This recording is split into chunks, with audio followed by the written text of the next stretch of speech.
ಕುಂಭರಾಶಿಯವರ ಜೀವನ ಬದಲಾಗುವಂತಹ ವರ್ಷ, ಟ್ರಾನ್ಸ್ಫಾರ್ಮೇಶನ್ ಆಗುವಂತಹ ವರ್ಷ ಈ ಒಂದು ಯುಗಾದಿಯ ನಂತರ ಖಂಡಿತವಾಗ್ಲೂ ಕೂಡ ಆಗತ್ತೆ. ಹೇಗಾಗತ್ತೆ ಎಲ್ಲದರ ಕುರಿತಾಗಿ ಮಾತಾಡೋಣ. ಯಾಕಂದ್ರೆ ಒಂದು ನಿರ್ಧಾರ ಕೂಡ ಒಬ್ಬ ವ್ಯಕ್ತಿಯ ಜೀವನವನ್ನ ಮೇಲಕ್ಕೂ ತಗೊಂಡೋಗ್ಬೋದು, ಕೆಳಕ್ಕೂ ತಗೊಂಡೋಗ್ಬೋದು. ಆ ನಿರ್ಧಾರ ಅನ್ನುವಂಥದ್ದು ತೆಗೆದುಕೊಳ್ಳುವಂತಹ ಸಂದರ್ಭ ಈಗ ಬಂದಿದೆ. ಆದ್ರೆ ನೀವು ಅದನ್ನ ಹೇಗೆ ತಗೋಬೇಕು ಅನ್ನೋದೇ ಇಲ್ಲಿ ಯಕ್ಷ ಪ್ರಶ್ನೆ ಆಗಿರುತ್ತೆ. ಅದಕ್ಕೆ ಉತ್ತರವನ್ನ ಪೂರ್ಣವಾಗಿ ನಾನೇ ತಿಳಿಸ್ಕೊಡ್ತೇನೆ, ಹೇಗೆ ಕುಂಭರಾಶಿಯವರು ಈ ಒಂದು ಡಿಸಿಷನ್ ಅನ್ನ ತಗೋಬೇಕು ಅಂತ ಹೇಳಿ. ಹಾಗೆ ಕುಂಭರಾಶಿಯ ಪ್ರತಿಯೊಬ್ಬ ವೀಕ್ಷಕರು ಕೂಡ ಸಬ್ಸ್ಕ್ರೈಬ್ ಮಾಡದೆ ವಿಡಿಯೋವನ್ನ ನೋಡ್ತಾ ಇರುವಂತವರು ಸಬ್ಸ್ಕ್ರೈಬ್ ಮಾಡ್ಕೊಳ್ಳಿ. ಹಾಗೆ ಮೊದಲನೇ ಸಾರಿ ನಮ್ಮ ಚಾನೆಲ್ಗೆ ಬಂದಿರುವಂತವರು ಸಬ್ಸ್ಕ್ರೈಬ್ ಮಾಡ್ಕೊಳ್ಳಿ ಅಂತ ಹೇಳಿ ನಿಮ್ಮನ್ನ ಕೇಳ್ಕೊಳ್ತಾ, ಪಕ್ಕದಲ್ಲೇ ಇರುವ ಬೆಲ್ ಐಕಾನ್ ಕೂಡ ಕ್ಲಿಕ್ ಮಾಡ್ಕೊಳ್ಳಿ. ಇದರಿಂದಾಗಿ ನಾವು ಮಾಡುವಂತಹ ವಿಡಿಯೋಗಳನ್ನ ಮೊದಲು ನೀವೇ ನೋಡಿ ತಿಳ್ಕೊಳ್ಬಹುದು. ಕುಂಭರಾಶಿಯ ಯುಗಾದಿ ಭವಿಷ್ಯ ಹೇಗಿರುತ್ತೆ ಅಂತ ಹೇಳಿ ತಿಳ್ಕೊಳ್ಳೋಣ ಬನ್ನಿ.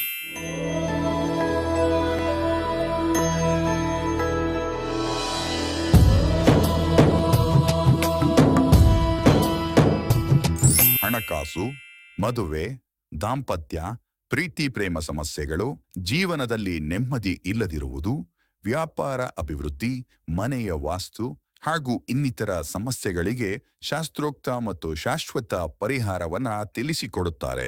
ಗುರೂಜಿಯವರ ಅಪಾಯಿಂಟ್ಮೆಂಟ್ಗಾಗಿ ಕರೆ ಮಾಡಿ. ಮಾರ್ಚ್ 19ಕ್ಕೆ ಈ ಅಮಾವಾಸ್ಯೆ ಮುಗಿದ ನಂತರದಲ್ಲಿ ವಿಶೇಷವಾಗಿ ನಾವೆಲ್ಲರೂ ಕಾಯುತ್ತಿರುವಂತಹ ಯುಗಾದಿ, ಯುಗಗಳೇ ಕಳೀತಾ ಇದ್ರು ಕೂಡ ಯುಗಾದಿ ಮರಳಿ ಬರ್ತಾನೆ ಇದೆ. ಈ ಹಾಡು ಪ್ರತಿ ಯುಗಾದಿಗೂ ಕೂಡ ನಮ್ಮೆಲ್ಲರಿಗೂ ಕೂಡ ನೆನಪಾಗುವಂತಹ ಹಾಡು. ಹಾಗೆ ವಿಶೇಷವಾಗಿ ಈ ವರ್ಷ ಇರುವಂತಹ ಯುಗಾದಿ ಬಂದು ಪರಾಭವ ನಾಮ ಸಂವತ್ಸರ ಅಂತ ಹೇಳಿ. ಪರಾಭವ ಅಂದ್ರೆ ಏನು? ಪರಾಭವ ಅಂದ್ರೆ ಸೋಲು. ನಮ್ಮ ಶಾಸ್ತ್ರ ಅಥವಾ ಗತ ಚರಿತ್ರೆಯನ್ನ ಹುಡುಕ್ತಾ ಹೋದ್ರೆ ಈ ಪರಾಭವ ನಾಮ ಸಂವತ್ಸರ ಏನು ಹೇಳುತ್ತೆ ಅಂದ್ರೆ ಭಯಂಕರವಾದ ಅಪಮಾನ, ಅವಮಾನಗಳು ಅಂತ ತೋರಿಸುತ್ತೆ. ಹಾಗೂ ಅವಮಾನಕಾರಿಯಾಗಿ ಸೋಲುವಂಥದ್ದು, ಈ ಎಲ್ಲ ಸೂಚನೆಗಳು ಕೂಡ ಈ ಒಂದು ಸಂವತ್ಸರದಲ್ಲಿ ಬರುತ್ತೆ. ಯಾರಿಗೆ ಈ ಸೋಲು ಬರುತ್ತೆ, ಯಾರಿಗೆ ಗೆಲುವಿರುತ್ತೆ? ಯಾಕಂದ್ರೆ ಒಬ್ರು ಸೋಲಬೇಕಾದ್ರೆ ಇನ್ನೊಬ್ರು ಗೆಲ್ಲಲೇಬೇಕು. ಹಾಗಾಗಿ ಈ ಸೋಲು ಯಾರಿಗೆ, ಯಾರಿಗೆ ಈ ಗೆಲುವು ಅಂತಕ್ಕಂಥದ್ದನ್ನ ಪರಿಪೂರ್ಣವಾಗಿ ತಿಳಿಸ್ಕೊಡ್ತೇನೆ.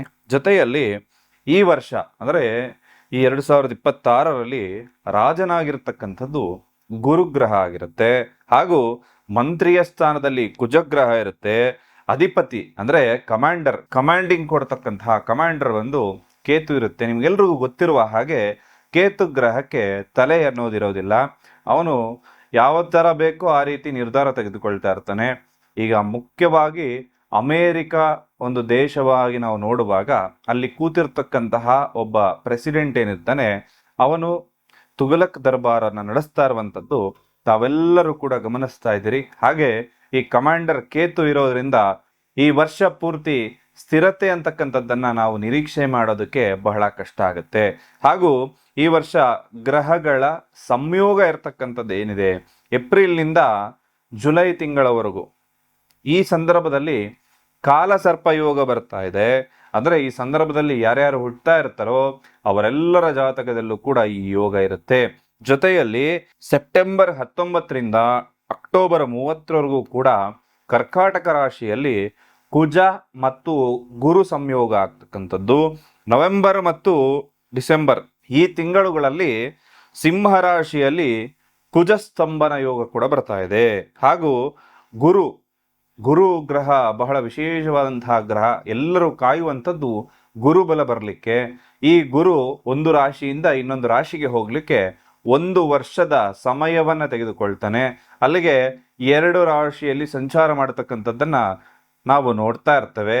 ಆದ್ರೆ ಈ ವರ್ಷ ಗುರುಗ್ರಹ ಈಗ ಸದ್ಯದ ಪರಿಸ್ಥಿತಿಯಲ್ಲಿ ನಮ್ಮ ಒಂದು ಜ್ಯೋತಿಷ್ಯ ಶಾಸ್ತ್ರದ ಪ್ರಕಾರವಾಗಿ ಅವನು ವಕ್ರಿಯಾಗಿ ಮಿಥುನ ರಾಶಿಯಲ್ಲಿ ಇರೋದ್ರಿಂದ ಮಿಥುನ, ಕರ್ಕಾಟಕ ಮತ್ತು ಸಿಂಹ ರಾಶಿಯಲ್ಲೂ ಕೂಡ ಅವನ ಸಂಚಾರ ಅಂತಕ್ಕಂಥದ್ದನ್ನ ಇಲ್ಲಿ ನಾವು ನಿರೀಕ್ಷೆಯನ್ನ ಮಾಡಬಹುದು. ಇಷ್ಟು ವಿಚಾರಗಳು ಇಲ್ಲಿ ಕಾಣಿಸ್ತಾ ಇರೋದ್ರಿಂದ ಇದರಿಂದ ಯಾರ್ಯಾರಿಗೆಲ್ಲ ಯಾವ್ಯಾವ ರೀತಿ ಪ್ರಭಾವಗಳಿರುತ್ತೆ ಅಂತಕ್ಕಂಥದ್ದನ್ನ ನೋಡೋದಾಯ್ತು ಅಂದ್ರೆ, ಈ ವರ್ಷ ಒಂದು ಜಾಗತಿಕ ಮಟ್ಟದಲ್ಲಾಗಿರ್ಬೋದು ಅಥವಾ ದೇಶದ ಮಟ್ಟದಲ್ಲಾಗಿರ್ಬೋದು ಎಲ್ಲರೂ ಕೂಡ ಒಂದು ಟೆನ್ಷನ್ ಇಂದ ಇರ್ತಾರೆ. ಮಾನಸಿಕ ಒತ್ತಡ ಅಂತಕ್ಕಂಥದ್ದು ಜಾಸ್ತಿ ಆಗಿರುತ್ತೆ, ನಿದ್ರಾಹೀನತೆ ಇರುತ್ತೆ. ಬಹಳ ಜನರಿಗೆ ಈ ಒಂದು ಸಮಸ್ಯೆಗಳನ್ನ ಯಾರೋ ಅನುಭವಿಸ್ತಾ ಇರ್ತಾರೋ ಅವರಿಗೆ ಇನ್ನಷ್ಟು ಉಲ್ಬಣ ಆಗುವಂತಹ ಮಟ್ಟಿಗೆ ಈ ಒಂದು ವಿಚಾರಗಳು ಕಂಡುಬರುತ್ತೆ. ಮಹಿಳೆಯರಿಗೆ ಒಂದಷ್ಟು ಅದೃಷ್ಟದಾಯಕ ಫಲಗಳು ಪ್ರಾಪ್ತಿಯಾಗುತ್ತೆ. ಆರ್ಥಿಕವಾಗಿ ಮತ್ತು ಸಾಮಾಜಿಕವಾದ ರೀತಿಯಲ್ಲೂ ಕೂಡ ಅನುಕೂಲಕರವಾದಂತಹ ವರ್ಷ. ಅವರು ಪುರುಷರಿಗಿಂತ ಒಂದು ಹೆಜ್ಜೆ ಮುಂದೆ ಹೋಗುವಂತಹ ವರ್ಷ ಇದಾಗಿರುತ್ತೆ.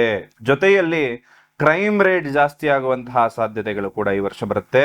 ಅನೇಕ ರೀತಿಯ ಕ್ರೈಮ್ಗಳು, ಹೊಸ ಹೊಸ ರೀತಿಯ ಕ್ರೈಮ್ಗಳನ್ನ ಈ ವರ್ಷ ನೀವು ನೋಡಬಹುದು. ಹಾಗಾಗಿ ಬಹಳಷ್ಟು ಎಚ್ಚರಿಕೆಯಿಂದ ತಾವೆಲ್ಲರೂ ಇರಬೇಕಾಗತ್ತೆ. ಮಾಧ್ಯಮದಲ್ಲಿ, ಸೋಷಿಯಲ್ ಮೀಡಿಯಾದಲ್ಲಿ ಒಂದಷ್ಟು ಸುಳ್ಳು ಸುದ್ದಿಗಳು ಬರುವಂತದ್ದಾಗುತ್ತೆ. ಹಾಗೂ ಈ ಒಂದು ಸುಳ್ಳು ಸುದ್ದಿಗಳಿಂದ ಜನ ಹೇಗೆ ಅಂದ್ರೆ, ಒಬ್ಬ ವ್ಯಕ್ತಿ ಶ್ರೀಮಂತನ ಇದ್ದಾನೆ ಅಂದ್ರೆ ಅವನು ಇನ್ನೊಬ್ಬನಿಗೆ ಮೋಸ ಮಾಡಿನೇ ಶ್ರೀಮಂತನಾಗ್ತಾನೆ ಅಂತಕ್ಕಂಥದ್ದನ್ನ ಯೋಚನೆ ಮಾಡ್ತಾ ಇರ್ತಾರೆ.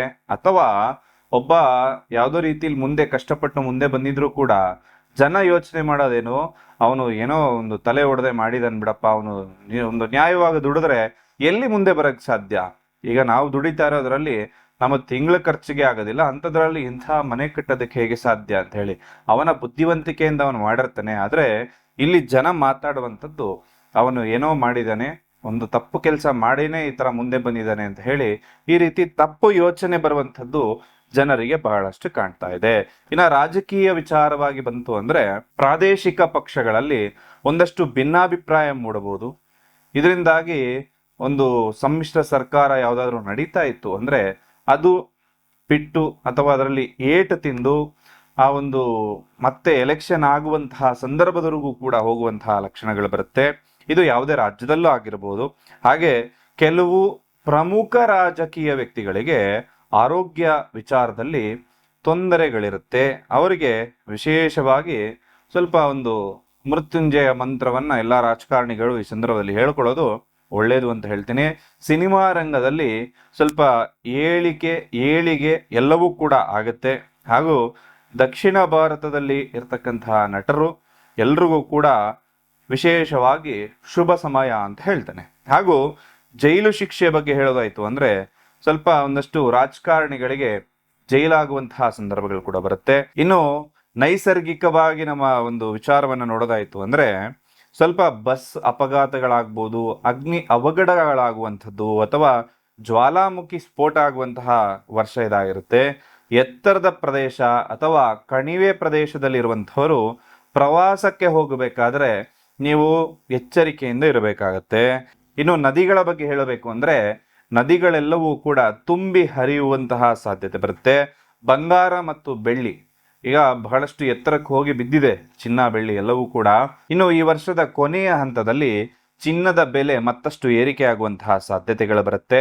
ಈ ವಿಚಾರ ಎಲ್ಲವನ್ನ ತಿಳಿಸ್ತಾ ಇರುವಂಥದ್ದು ಕೇವಲ ನಿಮ್ಮ ಮಾಹಿತಿಗಾಗಿ ಮಾತ್ರ. ಜೊತೆಯಲ್ಲಿ ಪರಿಹಾರಗಳನ್ನ ಕೂಡ ತಿಳಿಸ್ಕೊಡ್ತಾ ಇದ್ದೇನೆ. ಹಣಕಾಸಿನ ವ್ಯವಹಾರವನ್ನ ಮಾಡುವಾಗ ಎಗ್ರಿಮೆಂಟ್ ಇಲ್ಲದೆ ಈ ವರ್ಷ ಯಾವುದೇ ಕೂಡ ಕೆಲಸವನ್ನ ಮಾಡಬೇಡಿ. ಕೊಟ್ಟ ಹಣ ವಾಪಸ್ ಬರೋದು ಡೌಟ್ ಇರುತ್ತೆ. ಹಾಗೂ ಬಣ್ಣದ ಬಳಕೆ, ನೀವು ನಿಮ್ಮ ರಾಶಿಗೆ ಅನುಗುಣವಾಗಿರ್ತಕ್ಕಂತಹ ಬಣ್ಣವನ್ನ ಬಳಸಬೇಕು. ಈ ವರ್ಷ ಹಳದಿ ಬಣ್ಣ ಶ್ರೇಷ್ಠವಾದಂತಹ ಬಣ್ಣ ಆಗಿರುತ್ತೆ. ದೇವತಾ ದರ್ಶನದ ಬಗ್ಗೆ ಹೇಳೋದಾಯ್ತು ಅಂದ್ರೆ ಈ ವರ್ಷ ಯಥೇಚ್ಛವಾಗಿ ದೇವರ ದರ್ಶನ ಮಾಡುವಂತಹ ಯೋಗಗಳು ತಮಗೆಲ್ರಿಗೂ ಕೂಡ ಪ್ರಾಪ್ತಿಯಾಗತ್ತೆ.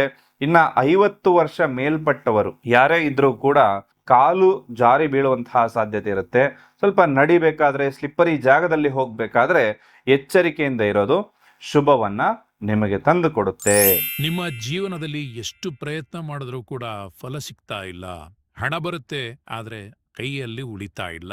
ಒಂದು ತಪ್ಪಿದ್ರೆ ಇನ್ನೊಂದು ಸಮಸ್ಯೆ ಆಗ್ತಾನೆ ಇರುತ್ತೆ. ಎಲ್ಲೋ ವಿಚಾರದಲ್ಲೂ ಕೂಡ ಅಡೆತಡೆಗಳೇ ಆಗ್ತಾ ಇದೆ. ಮನಸ್ಸಿಗೆ ಶಾಂತಿ ಇಲ್ಲ ಅನ್ನೋ ಭಾವನೆ ನಿಮ್ಮನ್ನ ಕಾಡ್ತಾ ಇದ್ರೆ, ನೀವು ಎಷ್ಟೇ ಶ್ರಮವಹಿಸಿ ಕೆಲಸ ಮಾಡಿದ್ರೂ ಕೂಡ ನಿಮಗೆ ಫಲ ಸಿಗ್ತಾ ಇಲ್ಲ ಅಂದ್ರೆ ಇದಕ್ಕೆ ಕಾರಣ ಏನು ಅಂದ್ರೆ ನಿಮ್ಮ ಎನರ್ಜಿಯಲ್ಲಿ ಸಪೋರ್ಟ್ ಇಲ್ಲದೆ ಇರುವಂತದ್ದು, ವೇದ ಜ್ಯೋತಿಷ್ಯದ ಪ್ರಕಾರ ಪ್ರತಿ ರಾಶಿಗೂ ಕೂಡ ನಿರ್ದಿಷ್ಟ ಶಕ್ತಿಯ ರತ್ನಗಳನ್ನು ಹಾಕೋಬೇಕು. ಅವನ್ನ ಸರಿಯಾದ ವಿಧಾನದಲ್ಲಿ ಧರಿಸೋದ್ರಿಂದ ಜೀವನದ ದಿಕ್ಕೇ ಬದಲಾಗುತ್ತೆ. ಇದು ಸ್ಪಿರಿಚುವಲ್ ಕ್ರಿಸ್ಟಲ್ಗಳಾಗಿರುತ್ತೆ, ಸಾಮಾನ್ಯ ಆಭರಣಗಳಲ್ಲ. ನಿಮ್ಮ ರಾಶಿಗೆ ಅನುಗುಣವಾಗಿ ಆಯ್ಕೆ ಮಾಡಿದ ನ್ಯಾಚುರಲ್ ಕ್ರಿಸ್ಟಲ್ ಮಣಿಗಳಿದಾಗಿರುತ್ತೆ. ಇದು ಹಣಕಾಸಿನ ಅಡೆತಡೆಗಳನ್ನ ದೂರ ಮಾಡುತ್ತೆ. ಅಷ್ಟ ದಿಕ್ಕಿನಿಂದ ನಕಾರಾತ್ಮಕ ಶಕ್ತಿಗಳನ್ನ ತಡೆದು ನಿಮಗೆ ರಕ್ಷಣೆಯನ್ನ ಕೊಡುತ್ತೆ. ದೈವ ಬಲವನ್ನ ಹೆಚ್ಚಿಸುತ್ತೆ, ಗುರುಬಲವನ್ನ ಹೆಚ್ಚಿಸುತ್ತೆ. ಇದು ಮ್ಯಾಜಿಕ್ ಅಲ್ಲ, ಇದು ಎನರ್ಜಿ ಅಲೈನ್ಮೆಂಟ್. ಈ ಮಣಿಗಳನ್ನ ಮುಖ್ಯವಾಗಿ ನಿಮ್ಮ ಹೆಸರಿನಲ್ಲಿ, ನಿಮ್ಮ ಮನೆ ದೇವರ ಹೆಸರಿನಲ್ಲಿ ಪ್ರಾಣ ಪ್ರತಿಷ್ಠಾಪನೆಯನ್ನ ಮಾಡಿ ನಿಮಗೆ ಕಳಿಸ್ಕೊಡಲಾಗುತ್ತೆ. ಇದು ಯಾವುದೇ ರೀತಿಯ ಖರೀದಿ ಅಲ್ಲ, ಇದು ನಿಮ್ಮ ಜೀವನದ ಮೇಲೆ ನೀವೇ ಮಾಡ್ತಾ ಇರುವಂತಹ ಇನ್ವೆಸ್ಟ್ಮೆಂಟ್. ನಿಮ್ಮ ರಾಶಿಗೆ ಸೂಕ್ತವಾದ ಮಣಿಗಳ ಬಗ್ಗೆ ತಿಳಿದುಕೊಳ್ಳೋದಕ್ಕೆ ಈ ಕೂಡಲೇ ಸ್ಕ್ರೀನ್ ಮೇಲೆ ಕಾಣ್ತಾ ಇರೋ ನಂಬರ್ಗೆ ಒಂದು ವಾಟ್ಸ್ಆಪ್ ಮಾಡಿ. ಕುಂಭರಾಶಿಯವರು ವಿಭಿನ್ನ. ನೀವು ಜನರನ್ನ ಫಾಲೋ ಮಾಡುವಂಥವ್ರಲ್ಲ, ಜನ ನಿಮ್ಮನ್ನ ಫಾಲೋ ಮಾಡುವಂಥವ್ರಾಗಿರ್ತಾರೆ. ಕುಂಭರಾಶಿಯವರ ವಿಶೇಷ ಗುಣವೇ ಇದಾಗಿರುತ್ತೆ. ಈ ರಾಶಿ ಬಂದು ವಾಯುತತ್ವದ ರಾಶಿಯಾಗಿರುತ್ತೆ. ರಾಶ್ಯಾಧಿಪತಿ ಬಂದು ಶನಿ ಗ್ರಹ ಆಗಿರುತ್ತೆ. ನೀವು ತುಂಬಾ ಇನ್ನೋವೇಟಿವ್ ಆಗಿರ್ತೀರಿ, ಇಂಟೆಲಿಜೆಂಟ್ ಆಗಿರ್ತೀರಿ, ಮಾನವೀಯತೆ ಗುಣಗಳು ನಿಮ್ಮಲ್ಲಿ ಜಾಸ್ತಿ ಇರುತ್ತೆ, ಸಮಾಜದ ಬಗ್ಗೆ ಹೆಚ್ಚಾಗಿ ಯೋಚನೆಯನ್ನು ಮಾಡ್ತಾ ಇರ್ತೀರಿ. ಆದರೆ ಒಬ್ಬ ವ್ಯಕ್ತಿ ಅಂದಾಗ ಸ್ಥಿರತೆ ಅನ್ನೋದು ತುಂಬಾ ಇಂಪಾರ್ಟೆಂಟ್. ಅದು ನಿಮ್ಮಲ್ಲಿ ಇದ್ರೂ ಸ್ವಲ್ಪ ಒಂದಷ್ಟು ಫ್ಲೆಕ್ಸಿಬಿಲಿಟಿ ಅನ್ನೋದು ಇಲ್ಲದೆ ಇರೋದ್ರಿಂದ ತೊಂದರೆಗಳಾಗುತ್ತೆ. ಈ ಫ್ಲೆಕ್ಸಿಬಿಲಿಟಿಯನ್ನು ನೀವು ಇಟ್ಕೊಂಡಾಗ, ಅಂದರೆ ಯಾವ್ದ ಜೊತೆ ಆದರೂ ಹೇಗಾದರೂ ಹೊಂದ್ಕೊಳ್ತೀನಿ ಅನ್ನೋ ಗುಣವನ್ನು ನೀವು ರೂಪಿಸ್ಕೊಂಡಾಗ ಖಂಡಿತವಾಗ್ಲೂ ಯಶಸ್ಸು ಅನ್ನೋದು ನಿಮಗೆ ಪ್ರಾಪ್ತಿಯಾಗುತ್ತೆ. 2026 ಸ್ವಲ್ಪ ಆವರೇಜ್ ಆಗಿತ್ತು, ಯಾಕಂದರೆ ಶನಿ ಒಂದು 7.5 ಕೂಡ ನಡೀತಾ ಇದೆ. ಇದರಿಂದಾಗಿ ಜೀವನ ಹೇಗಿರುತ್ತೆ ಅಂತ ನೋಡೋದಾಯ್ತು ಅಂದರೆ ಸ್ವಲ್ಪ ಏಪ್ರಿಲ್ ನಂತರದಲ್ಲಿ ಒಂದಷ್ಟು ಸಡನ್ ಆಗಿ ಗೇನ್ಸ್ ಆಗುತ್ತೆ, ಲಾಭದಾಯಕ ಫಲಗಳು ಪ್ರಾಪ್ತಿಯಾಗುತ್ತೆ. ಇನ್ನು technology, online platform, social media, innovation ಕ್ಷೇತ್ರದಲ್ಲಿ ಯಾರೇ ಇದ್ರೂ ನಿಮಗೆ ಇದು ಶುಭದಾಯಕ ವರ್ಷ. ಸ್ನೇಹಿತರ ಮುಖಾಂತರದಲ್ಲಿ ಲಾಭದಾಯಕ ಫಲಗಳು ಪ್ರಾಪ್ತಿಯಾಗುತ್ತೆ. ನೀವು ಒಂದು ಸಾಲವನ್ನು ತೆಗೆದುಕೊಳ್ಳುವಂಥವರಾಗಿತ್ತು ಅಂದರೆ ಈ ವರ್ಷ ಸಾಲವನ್ನು ತೆಗೆದುಕೊಳ್ಳಿ. ಸಾಲವನ್ನು ನೀವು ಯಾರಿಗಾದ್ರು ಕೊಡೋದಾಯಿತು ಅಂದರೆ ಲೆಕ್ಕಪತ್ರವನ್ನ ಇಟ್ಕೊಳ್ಳಿ ಅಂತ ಹೇಳ್ತೇನೆ. ಇನ್ನ ಪ್ರೀತಿ ಪ್ರೇಮದ ವಿಚಾರವಾಗಿ ಉದ್ಯೋಗ, ಕರಿಯರ್ ಹಾಗೂ ವಿದ್ಯಾರ್ಥಿಗಳ ಬಗ್ಗೆ ಕೂಡ ತಿಳಿಸ್ಕೊಡ್ತೇನೆ. ಇನ್ನ ಫ್ರೆಂಡ್ಶಿಪ್ ಅಲ್ಲೇ ಯಾರನ್ನಾದ್ರೂ ನೀವು ಇರ್ತೀನಿ ಅಂದ್ರೆ ಅಲ್ಲಿ ಸ್ವಲ್ಪ ಪ್ರೀತಿ ಆಗುವಂತಹ ಸಾಧ್ಯತೆ ಇರುತ್ತೆ. ಅನ್ಎಕ್ಸ್ಪೆಕ್ಟೆಡ್ ಈ ವ್ಯಕ್ತಿ ನಿಮಗೆ ಪ್ರಪೋಸ್ ಮಾಡ್ತಾನೆ ಅನ್ಕೊಂಡ್ರೆ ನೀವು ಊಹೆನೆ ಮಾಡಿರಲ್ಲ ಅಂಥ ವ್ಯಕ್ತಿ ಕಡೆಯಿಂದ ಪ್ರಪೋಸ್ ಆಗುವಂತಹ ಸಾಧ್ಯತೆ ಇರುತ್ತೆ. ಇನ್ನ ಮದುವೆ ಜೀವನದ ಬಗ್ಗೆ ಹೇಳೋದಾಯ್ತು ಅಂದ್ರೆ ಪಾರ್ಟ್ನರ್ ಜೊತೆ ಎಮೋಷನಲ್ ಬಾಂಡಿಂಗ್ ಚೆನ್ನಾಗುತ್ತೆ. ಕಮ್ಯುನಿಕೇಶನ್ ಗ್ಯಾಪ್ ಇತ್ತು ಅಂದರೆ ಅದು ಸರಿ ಹೋಗುತ್ತೆ. ಸೆಪ್ಟೆಂಬರ್ ನಂತರದಲ್ಲಿ ರಿಲೇಶನ್ಶಿಪ್ ಸ್ಟ್ರಾಂಗ್ ಆಗುತ್ತೆ. ಉದ್ಯೋಗ ಮತ್ತು ವೃತ್ತಿಯಲ್ಲಿ ಹೊಸ ಪ್ರಾಜೆಕ್ಟ್ ಅಥವಾ ವಿದೇಶದಿಂದ ಒಂದಷ್ಟು ಕೊಲಾಬ್ರೇಷನ್ ಆಗುವಂಥದ್ದು, ಒಂದಷ್ಟು ಅವಕಾಶಗಳು ಬರುವಂತಹ ಸಾಧ್ಯತೆ ಇರುತ್ತೆ. ಟೆಕ್ನಾಲಜಿ, ರಿಸರ್ಚು, ಸೋಷಿಯಲ್ ಸರ್ವಿಸ್ ಕ್ಷೇತ್ರದಲ್ಲಿ ಯಾರೇ ಇತ್ತು ಅಂದರೂ ಶುಭದಾಯಕ ಫಲಗಳು ಪ್ರಾಪ್ತಿಯಾಗುತ್ತೆ. ಬಿಸ್ನೆಸ್ ಮಾಡುವಂಥವರಿಗೆ ಆನ್ಲೈನ್ ಮುಖಾಂತರ ಲಾಭ ಆಗುತ್ತೆ. ಇನ್ನು ಸ್ಟೂಡೆಂಟ್ಸ್ಗಳಿಗೆ ಇನೋವೇಷನ್ ಬೇಸ್ಡ್ ಸ್ಟಡೀಸ್ ಅಂದರೆ ಈಗ AI ಎಲ್ಲ ಬರ್ತಾ ಇದೆ, ಇದನ್ನ ಯಾರು ಕಲಿತಾ ಇರ್ತಾರೋ ಅವರಿಗೆಲ್ಲ ಯಶಸ್ಸಿರುತ್ತೆ. ಇನ್ನು ಎಚ್ಚರಿಕೆ ನಿಮಗಿರುವಂಥದ್ದು ಮುನ್ನೆಚ್ಚರಿಕೆ ಅಂತ ಹೇಳ್ತೇನೆ. ಓವರ್ ಥಿಂಕಿಂಗ್ ಅನ್ನ ಕಮ್ಮಿ ಮಾಡಿ. ನಿಮಗೆ ಸ್ವಲ್ಪ ಕೀಲು ನೋವು ಅಥವಾ ಬ್ಲಡ್ ಸರ್ಕ್ಯುಲೇಷನ್ ಅಲ್ಲಿ ತೊಂದರೆ, ಹೆಲ್ತ್ ಕಡೆ ಸ್ವಲ್ಪ ಗಮನವನ್ನ ಕೊಡಬೇಕಾಗತ್ತೆ. ನರಗಳಿಗೆ ಸಂಬಂಧಪಟ್ಟಂತಹ ತೊಂದರೆಗಳಾಗ್ಬೋದು. ಯಾರನ್ನೇ ನಂಬೋದಾದ್ರೂ ಕೂಡ ಎಚ್ಚರಿಕೆ ಇರಬೇಕಾಗತ್ತೆ. ಅವ್ರನ್ನ ಬ್ಲೈಂಡ್ ಆಗಿ ನಂಬೋದಕ್ಕೆ ಹೋಗ್ಬೇಡಿ. ಇನ್ನು ಅದೃಷ್ಟವಾಗಿ ಹೇಳೋದಾಯ್ತು ಅಂದ್ರೆ ನೀಲಿ, ಶನಿವಾರ ಮತ್ತು 8 ಅನ್ನೋದು ಅದೃಷ್ಟವನ್ನು ಕೊಡುತ್ತೆ. ಪ್ರತಿ ಶನಿವಾರ ಶನಿಯ ಆರಾಧನೆಯನ್ನು ಮಾಡಿಕೊಳ್ಳಿ. ಬಡವರಿಗೆ ನೀಲಿ ಬಟ್ಟೆ ಅಥವಾ ಅಕ್ಕಿ ದಾನ ಮಾಡಿ. ಓಂ ಶನಿಶ್ಚರಾಯ ನಮಃ ಮಂತ್ರವನ್ನ 23 ಬಾರಿ ಜಪ ಮಾಡಿಕೊಳ್ಳಿ.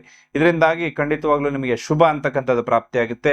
ಈ ಯುಗಾದಿ ನಿಮ್ಮ ಜೀವನದಲ್ಲಿ ಹೊಸತನವನ್ನು ತಂದುಕೊಳ್ಳಿ. ಎಲ್ಲ ಕಷ್ಟಗಳು ಹಿಂದಿನ ಯುಗಾದಿಗೆ ಮುಗಿಲಿ ಅಂತ ಹೇಳಿ ಪ್ರಾರ್ಥನೆ ಮಾಡ್ತಾ ಸರ್ವೇ ಜನ ಸುಖಿನೋ ಭವಂತು.